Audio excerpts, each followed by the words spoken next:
Montevideo is modern. It is 100 years younger than New York or Boston. There are few reminders of colonial days in Montevideo, but plenty of evidence that this is the chief city of a dynamic and progressive country. Of Uruguay's 2 million people, about 1/3 live here in the capital.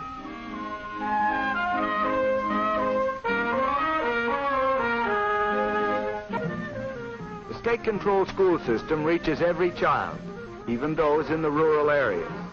Education is free, and it is also compulsory. The government furnishes free textbooks. Later on, these youngsters can go on to secondary school, college, and university, all free, for Uruguay pays the cost of training its lawyers and doctors, its engineers and architects. So here in full swing is Uruguay's other major industry. All of this beef is for export. The best customers are the British. Today, much of the beef before foreign markets for its meat products and its wool, good harbors and easy access to the world sea lanes, these have meant economic progress and security for Uruguay.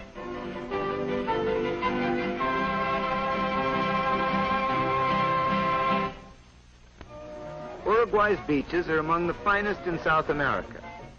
By national law, every Uruguayan is entitled to 2 weeks vacation each year with pay. And a lot of these vacations are spent on the shore. Besides, thousands come here every summer from Argentina.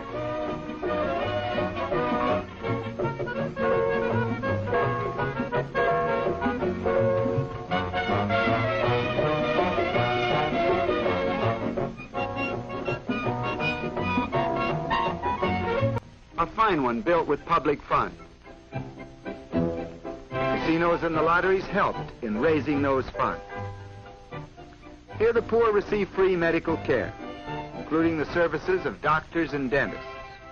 Other patients are here because the government's health insurance plan entitles them to hospitalization. It doesn't cost much to be sick in Uruguay.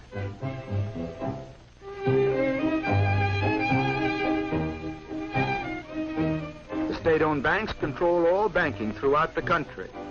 Government banks handle nationwide business in insurance, which is a government monopoly, in mortgages, housing, social security, pensions, and other forms of financing public welfare, as well as in straight banking.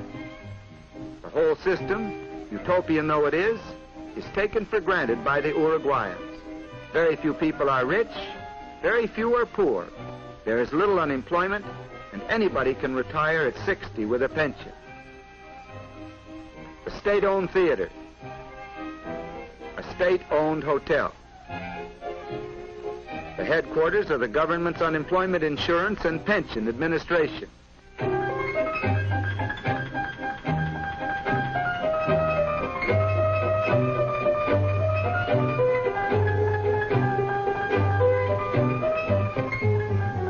The government owns grain elevators, just as it owns factories for processing cement, alcohol, and petroleum.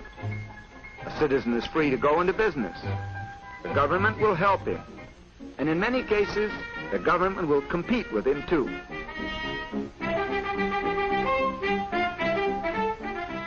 Uruguay is well supplied with railroads. Some of the roads are British owned, and some are owned and operated by the state, which has provided its lines with streamlined diesel trains.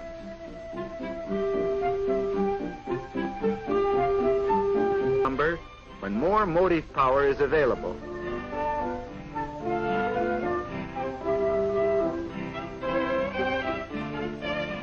To that problem, the new hydroelectric dam on the Rio Negro is a large part of the answer.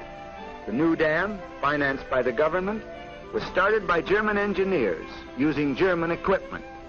But specialists from the United States are helping Uruguayans finish the job.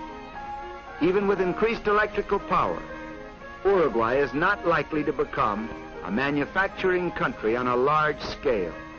It lacks raw materials, especially minerals.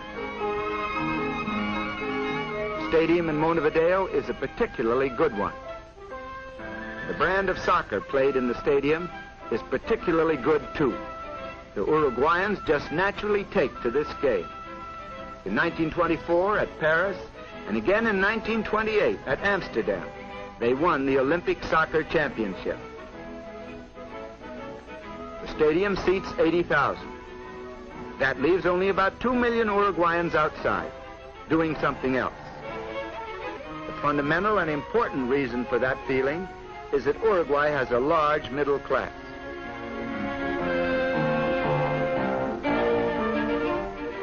The Senate building, where there has been plenty of proof that Uruguay is a real democracy. Representatives of the people meeting in this chamber have given the country its amazing structure of laws dealing with labor, education, suffrage, public works, and public health.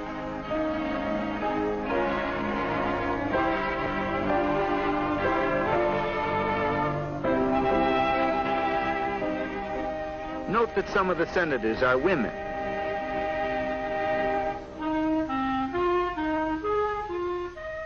Uruguay has no censorship of news or opinion.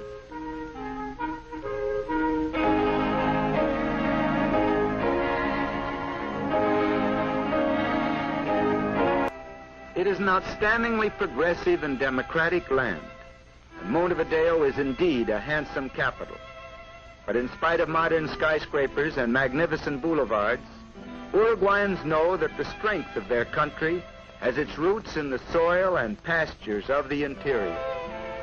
La República Oriental del Uruguay, to give it the full and official name, is wide, sunlit, and productive. The gauchos and sheep herders are important citizens of one of the most likable of all countries.